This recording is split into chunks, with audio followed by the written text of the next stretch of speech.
চিন্তামণিপকর সদ্মসুকল্পবৃক্ষ লক্ষবিতেষু সুরভিরভিপালয়ন্তম লক্ষ্মীসহস্রশতসম্ভ্রমসেব্যমানম গোবিন্দমাদিপুরুষম তমহং ভজামি।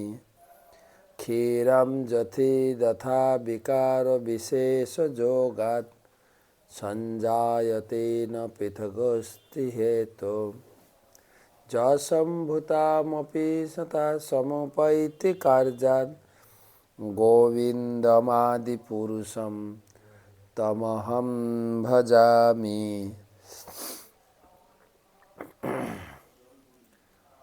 নমো ওং বিষ্ণুপাদায় কৃষ্ণপ্রেষ্ঠায় ভূতলে শ্রীমতে ভক্তিবেদান্ত স্বামিনিতি নামিনে। নমস্তে সারস্বতে দেবে গৌরবাণী প্রচারিণে নির্বিশেষ শূন্যবাদী পাশ্চাত্যদেশতারিণে।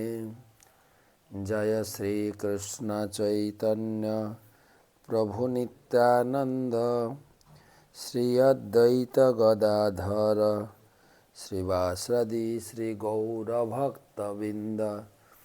হরে কৃষ্ণ কৃষ্ণ কৃষ্ণ হরে হরে, হরে রাম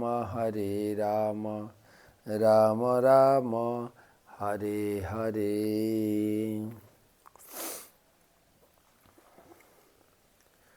পঞ্চতত্ত্বাত্মকম কৃষ্ণং ভক্তরূপস্বরূপকম ভক্ত অবতারং ভক্ত্যাখ্যম নমামি ভক্তশক্তিকম।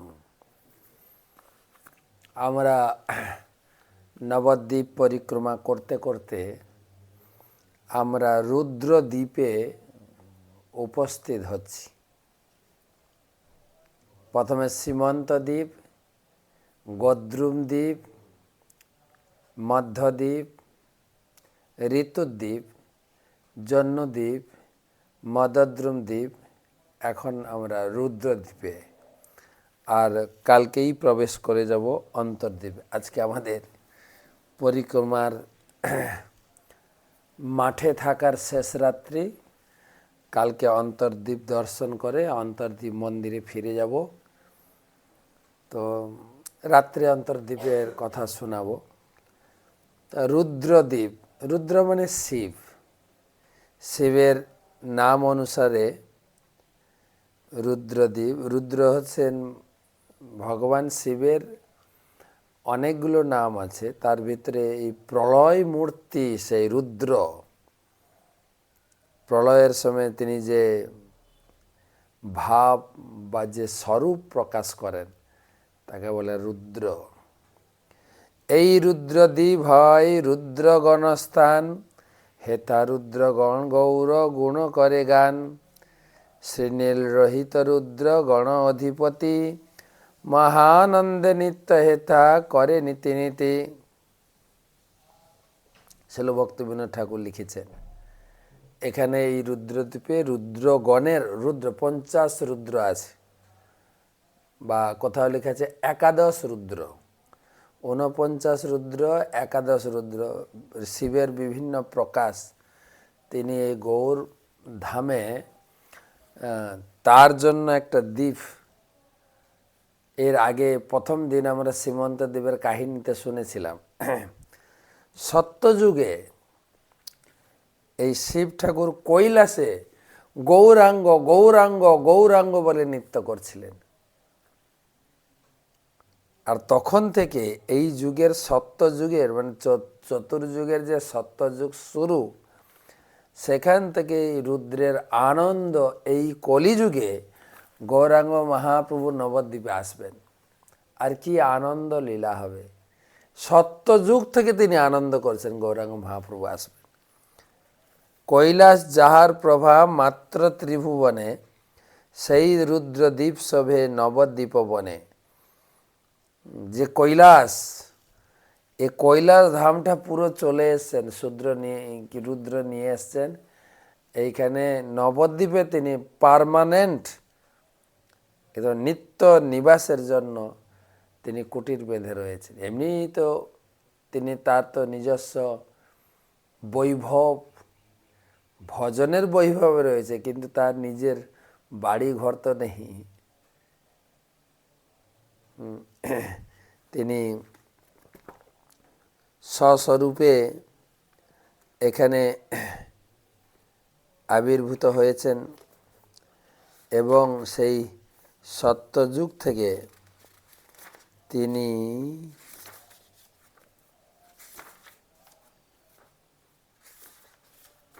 আমরা পড়েছিলাম শ্রীমন্তদেব যখন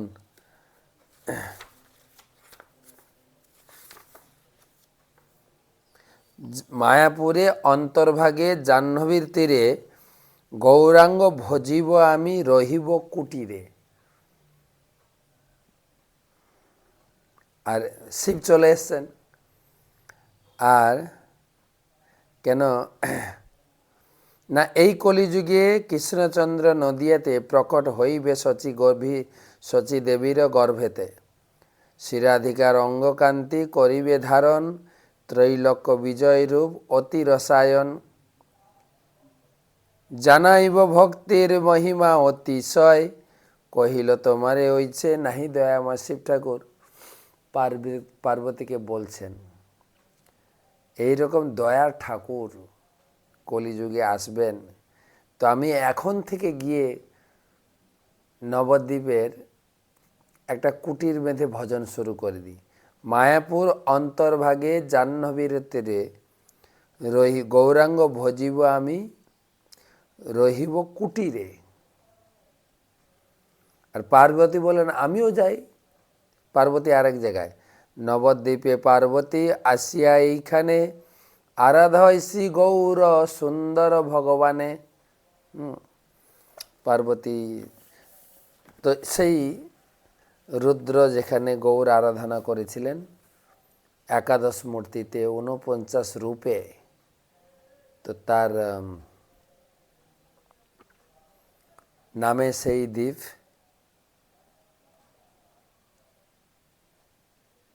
সেটা নিয়ে আমরা আলোচনা করব। প্রথমে গুরুদেবের চরণে প্রণাম জানিয়ে আশীর্বাদ প্রার্থনা করি। নমঃ বিষ্ণুপাদায় কৃষ্ণপৃষ্ঠায় ভূতলে শ্রীমতে ভক্তি বেদান্ত স্বামী নীতি নামিনে নমস্তে সারস্বতে দেবে গৌরবাণী প্রচারিণে নির্বিশেষ শূন্যবাদী পাশ্চাত্য দেশতারিণে। নমঃ বিষ্ণুপাদায় কৃষ্ণপৃষ্ঠায় ভূতলে শ্রীমতে জয়পতাকা স্বামী নীতি নামিনে নম আচার্য পাদায় নিতাই কৃপা প্রদায়িনে গৌরকথা ধামদায় নগ।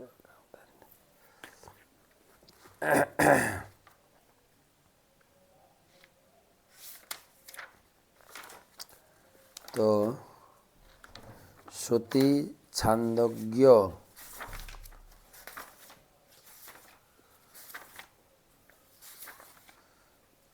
শ্রুতি ছান্দোগ্যাখ্যা বদতি পরমং ব্রহ্ম পুরকম স্মৃতি বৈকুণ্ঠাখ্যং বদতি কিল যদ্বিষ্ণু সদন শীতদীপঞ্চান্নে বিরল রসিকয়ং ব্রজবনং নবদ্বীপং বন্দে পরমং সুখদম তম চিদ উদিতম।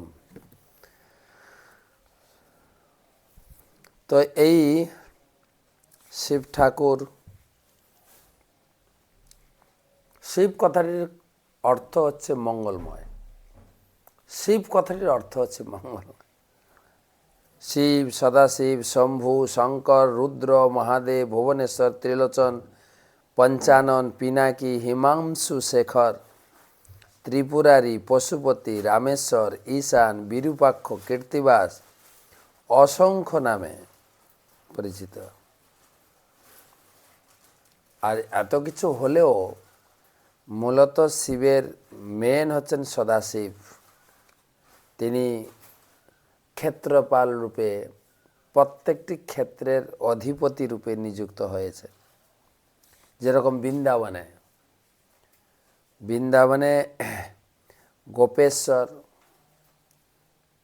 মথুরাতে ভূতেশ্বর, গোবর্ধনে চাকলেশ্বর আর কামবনে কামেশ্বর সারা বৃন্দাবনকে সুরক্ষায় নিযুক্ত আছেন। পুরী ধামে ভুবনেশ্বর, আর মায়াপুরে তো অনেক, দ্বারকা আমরা গেছিলাম দারুক বনে, সেখানে রয়েছেন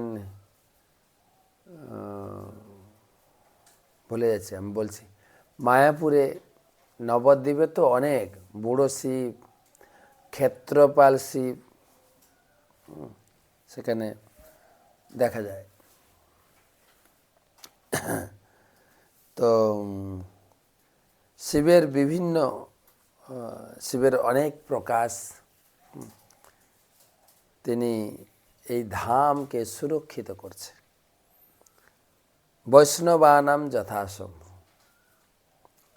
আমরা ভাগবতমে পড়েছি, ব্যাসদেব স্বয়ং লিখলেন নিম্নগানাম যথা গঙ্গা, যত নদী আছে তার ভিতরে গঙ্গা হচ্ছেন শ্রেষ্ঠা। দেবানাম অচ্যুত যথা, যত আরাধ্য দেবতা আছেন তার ভিতরে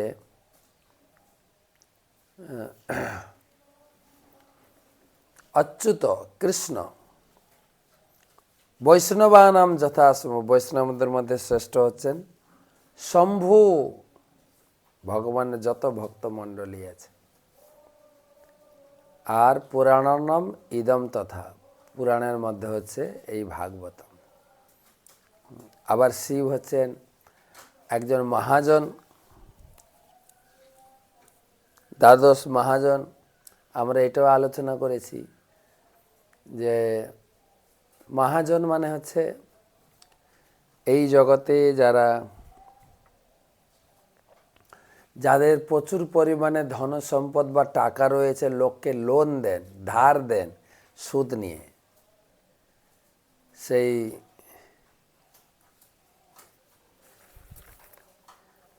ভক্তি জগতেও 12 জন মহাজন আছেন।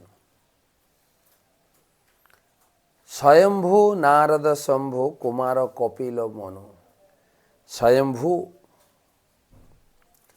স্বয়ম্ভু মানে ব্রহ্মা, নারদ, শম্ভু মানে শিব, এই 12 জন মহাজন। শিবের অনেক কথা আপনারা আগে শুনেছেন, কিভাবে ভগবান কৃষ্ণ বৃন্দাবনে যখন জন্মগ্রহণ করেছিলেন, শিব ঠাকুর এসেছিলেন দেখতে। শিব ঠাকুর এসেছিলেন কৈলাস থেকে নবদ্বীপে ভাগবত কথা শুনতে, সে কথা মধ্যদ্বীপে শুনিয়েছি। এখন শিবের কথা, বৈষ্ণবদের শিরোমণি, তিনি শ্রীকৃষ্ণের গুণ অবতারের মধ্যে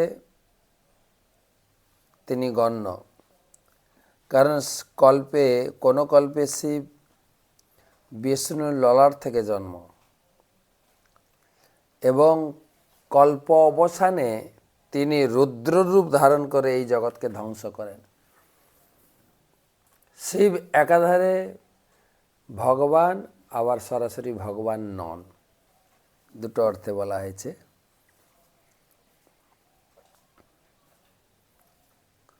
তিনি দ্বিবিধ, দুইভাবে লীলা করেন। তিনি জগৎ সৃষ্টিও করেন, জগৎ ধ্বংস। প্রথম অংশে ঈশ্বর কোটি, আর দ্বিতীয় বিভিন্নাংশে জীব কোটি। একাধারে তিনি ঈশ্বর, ভগবানের গুণ অবতারের মধ্যে একজন, আর একাধারে তিনি হচ্ছেন জীবের মতো ভগবানের ভক্ত।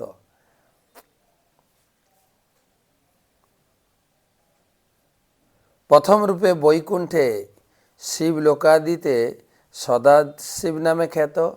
দ্বিতীয় স্বরূপে তিনি ব্রহ্মাণ্ডে অপ্রলয় কাল কৈলাসে কাশীধামে বিরাজ করেন, তার তমগুণ সংহার কার্য করেন। ভাগবতত্তম শিব, তিনি বৈরাগ্যের প্রতিমূর্তি। তমগুণ তার ভিতরে নেই, তিনি তমগুণের হেড, তমগুণকে তিনি পরিচালিত করেন। তিনি ভগবানের পাদধৌত গঙ্গা জলকে শিরে ধারণ করেন, সেই জন্য তার নাম গঙ্গাধর, এবং তিনি অত্যন্ত মঙ্গলময়। তিনি ভিন্ন অভিন্ন, ভগবানের সঙ্গে ভিন্ন এবং অভিন্ন রূপে প্রকাশিত। শিল জীব গোস্বামী লিখেছেন, শুদ্ধ ভক্তা শ্রী গৌর শ্রী শিবস্বচ্চ মহাশিবস্বচ্চ ভগবতা সহ অভেদ দৃষ্টি তৎপ্রিয়তম তেনৈব মন্যতে। অর্থাৎ শুদ্ধ ভক্তগণ শ্রীগুরু ও শিবের সহিত ভগবানের দৃষ্টি ভগবত প্রিয়তম স্বরূপেই জানেন।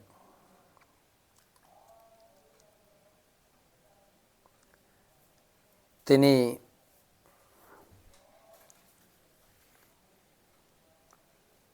কালশক্তি দুর্গাদেবীর সহিত যুক্ত হয়ে তিনি এই জগতে ভগবানের ইচ্ছানুরূপ কার্য সাধন করেন।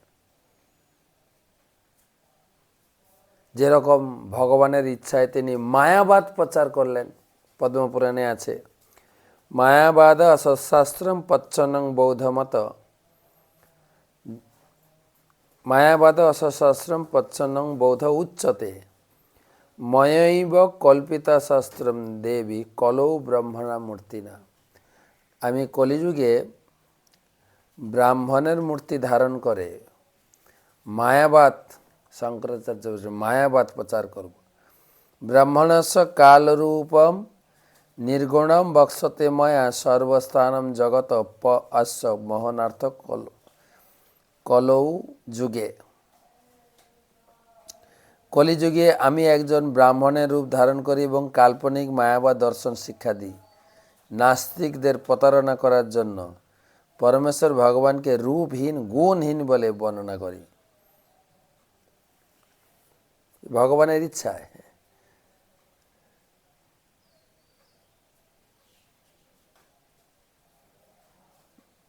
ভগবান শিবকে বললেন, দাপরদো যুগে ভূত্যা কালয়া মনুষ্যাদিষু সাগমাই কল্পিতিস তাম ন জানান পাগল।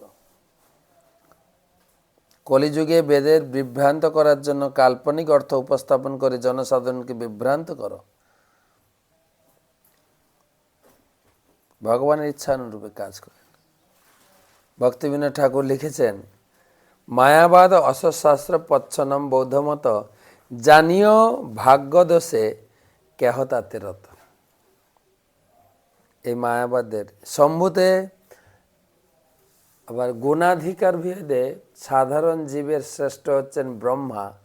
ব্রহ্মার 50টি গুণ বিদ্যমান, শিবের 55টি গুণ, আর বিষ্ণুর 60টি, ভগবান কৃষ্ণের 64 কলাতে পরিপূর্ণ।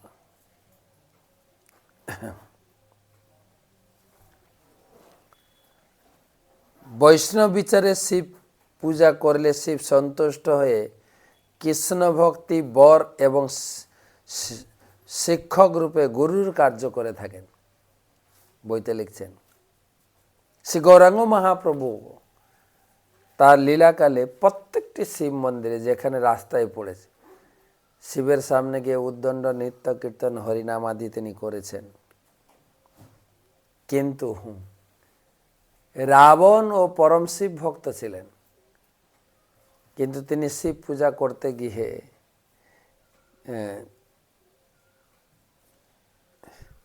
তিনি অত্যন্ত অহংকারী হয়ে রামকে বাদ দিয়ে সীতাকে ভোগ করার জন্য তিনি চুরি করলেন, যার ফলে সব অংশে নিধন হয়েছে। এমন বর্ণনা আছে, তিনি এত বড় শিব ভক্ত ছিলেন, একবার তিনি তার 10টি মাথা তো প্রজ্বলিত অগ্নিকুণ্ড জ্বালিয়ে আহুতি দিচ্ছেন যজ্ঞে। কি আহুতি দিচ্ছেন? এক একটা মাথা কেটে আহুতি দিচ্ছে। শিব সহজেই সন্তুষ্ট, তিনি এসে থামালেন, রাবণ তিষ্ঠ, বলো তোমার মনের অভিলাষ ব্যক্ত করো, কি চাই? বলছে, প্রভু আমার একটাই অভিলাষ, আপনি এখান থেকে আমার রাজ্যে যাবেন, আমার রাজ্যে স্থাপন করে আপনাকে অত্যন্ত হৃদয়ভাবে আপনাকে পূজা করব। শিব তো জানেন এই দুষ্টু, তো মুখে কিছু বললেই আবার কিছু করে বসবে, তাই তিনি বললেন, ঠিক আছে আমি যাব, একটা শর্তে আমি যেতে পারি। কি শর্ত? না তুমি আমাকে এখান থেকে তুলবে আর একদম গিয়ে শ্রীলঙ্কায় পৌঁছাবে, নন স্টপ ফ্লাইট। রাবণের অহংকার ছিল নিজের শক্তিতে, বোঝা ঠিক আছে, তুলেছেন, উড়তে উড়তে পুষ্প বিমানে যাচ্ছেন। শিবের যাওয়ার ইচ্ছা ছিল না, তিনি অত্যন্ত নিজেকে ভার বর্ধিত করলেন। রাবণ আর সামলাতে না পেরে তিনি নিচে রাখলেন, দিয়ে হাত মুখে একটু জল দিয়ে ফ্রেশ হয়ে আবার তুলতে গেছেন, শিব উঠলেন না। সেই শিব আছে আমাদের দেওঘরে। রাবণের মনোবিলাস পূর্ণ হয়নি, আর বুড়ো আঙুল দিয়ে শিবলিঙ্গের উপরে চাপ দিয়ে থাকো এখানে। সেই শিব রাবণের সেই বুড়ো আঙুলের ছাপ বহন করছে। সে শিবকে বলে রাবণেশ্বর শিব। শিব একদিন দুর্গা দেবীকে বললেন, যে দেবী, তোমার একটা চাকরির অ্যাপয়েন্টমেন্ট এসছে। বলে কোথায়? বলে তুমি যাও শ্রীলঙ্কায়, রাবণের গড় তুমি সিকিউরিটি হিসাবে পাহারা দাও। পার্বতী বললেন আমাকে যেতে হবে। পার্বতী সতী, প্রভু যা বলেছেন। বলছে প্রভু কতদিন আমাকে এই চাকরি করতে হবে? বলছে এই দুষ্ট রাবণ সীতা দেবীকে হরণ করে মহা অপরাধ করবে। যখনই সীতা দেবীকে অপহরণ করে নিয়ে যাবে, আর সীতা দেবীর খোঁজে হনুমান যাবে, হনুমানকে দেখলে তুমি মনে করে নেবে তোমার রিটায়ারমেন্ট, তুমি রাবণের সেই গড় ছেড়ে তুমি ফিরে আসো। তাই হয়েছিল।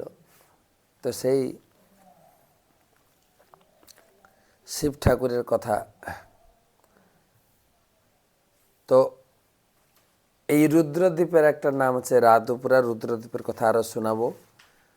শঙ্করপুরও, আমরা শঙ্করপুর, রুদ্রদ্বীপের একটা পাড়ার নামই হচ্ছে শঙ্করপুর, কেননা এখানে শঙ্করাচার্য এসেছিলেন।